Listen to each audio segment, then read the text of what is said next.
ഇന്ന് നമ്മൾ ഉണ്ടാക്കാൻ പോകുന്നത് ബ്രെഡ് മുട്ട മസാലയാണ്.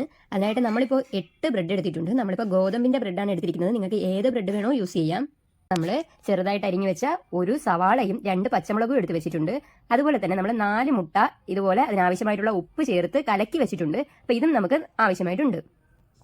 പിന്നെ നമുക്ക് ഒരു തക്കാളി കൂടി ആവശ്യമായിട്ടുണ്ട്. അതും കൂടി നമുക്ക് എടുത്ത് മാറ്റി വെച്ചേക്കാം. അതിനായിട്ട് നമുക്ക് ആദ്യം ബ്രെഡിനെ എല്ലാം ചെറിയ ചെറിയ പീസുകളാക്കി കട്ട് ചെയ്തെടുക്കാം. നമ്മളപ്പോൾ എല്ലാ ബ്രെഡും ഈ ഒരു അളവിനെ കട്ട് ചെയ്തെടുത്തിട്ടുണ്ട്. ഇനി നമ്മളൊരു ദോശക്കല്ലോ അല്ലെങ്കിൽ ഒരു വലിയ പാനോ അടുപ്പിൽ വെക്കുക.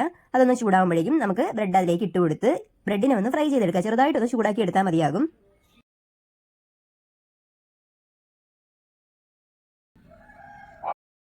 ഒരു സൈഡൊന്ന് ചൂടായി വരുമ്പോഴേക്കും നമുക്കതിനെ മറിച്ചിട്ട് കൊടുക്കാം. നോക്കാം ഇത് കറക്റ്റ് ആയിട്ടുണ്ടോന്ന്. ഇത്രയും മതി. നമുക്കിതിനെ ഇനി കോരി മാറ്റാം. അങ്ങനെ എല്ലാ ബ്രെഡും ഫ്രൈ ചെയ്ത് കോരിയതിന് ശേഷം നമുക്കൊരു ചട്ടി അടുപ്പത്ത് വെച്ചിട്ട് അതിലേക്ക് വെളിച്ചെണ്ണ ഒഴിച്ചു കൊടുക്കാം. നമ്മളിപ്പോൾ 1 ടേബിൾ സ്പൂൺ വെളിച്ചെണ്ണയാണ് ഒഴിച്ചു കൊടുക്കുന്നത്. എണ്ണ ചൂടാകുമ്പോഴേക്കും നമുക്കതിലേക്ക് സവാളയും പച്ചമുളകും കൂടി ചേർത്ത് കൊടുത്ത് നല്ലപോലെ വഴറ്റിയെടുക്കാം.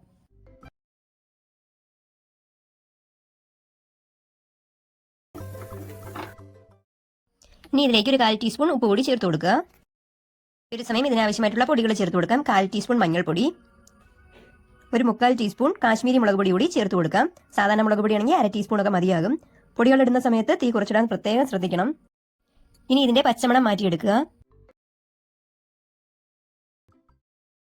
ഈ ഒരു സമയം നമുക്ക് അരിഞ്ഞു വെച്ചിരുന്ന തക്കാളി കൂടി ചേർത്ത് കൊടുക്കാം.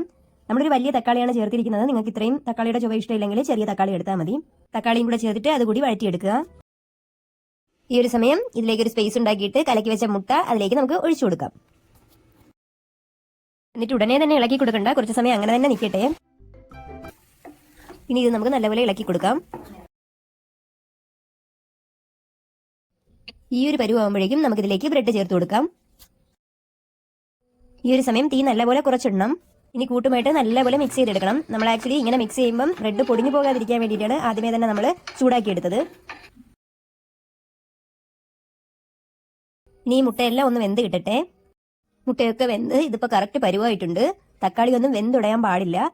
അപ്പോൾ ഇത്രയേ ഉള്ളൂ. ഈ ഒരു സമയം നമുക്കിതിലേക്ക് മല്ലിയില ചേർത്ത് കൊടുക്കാം.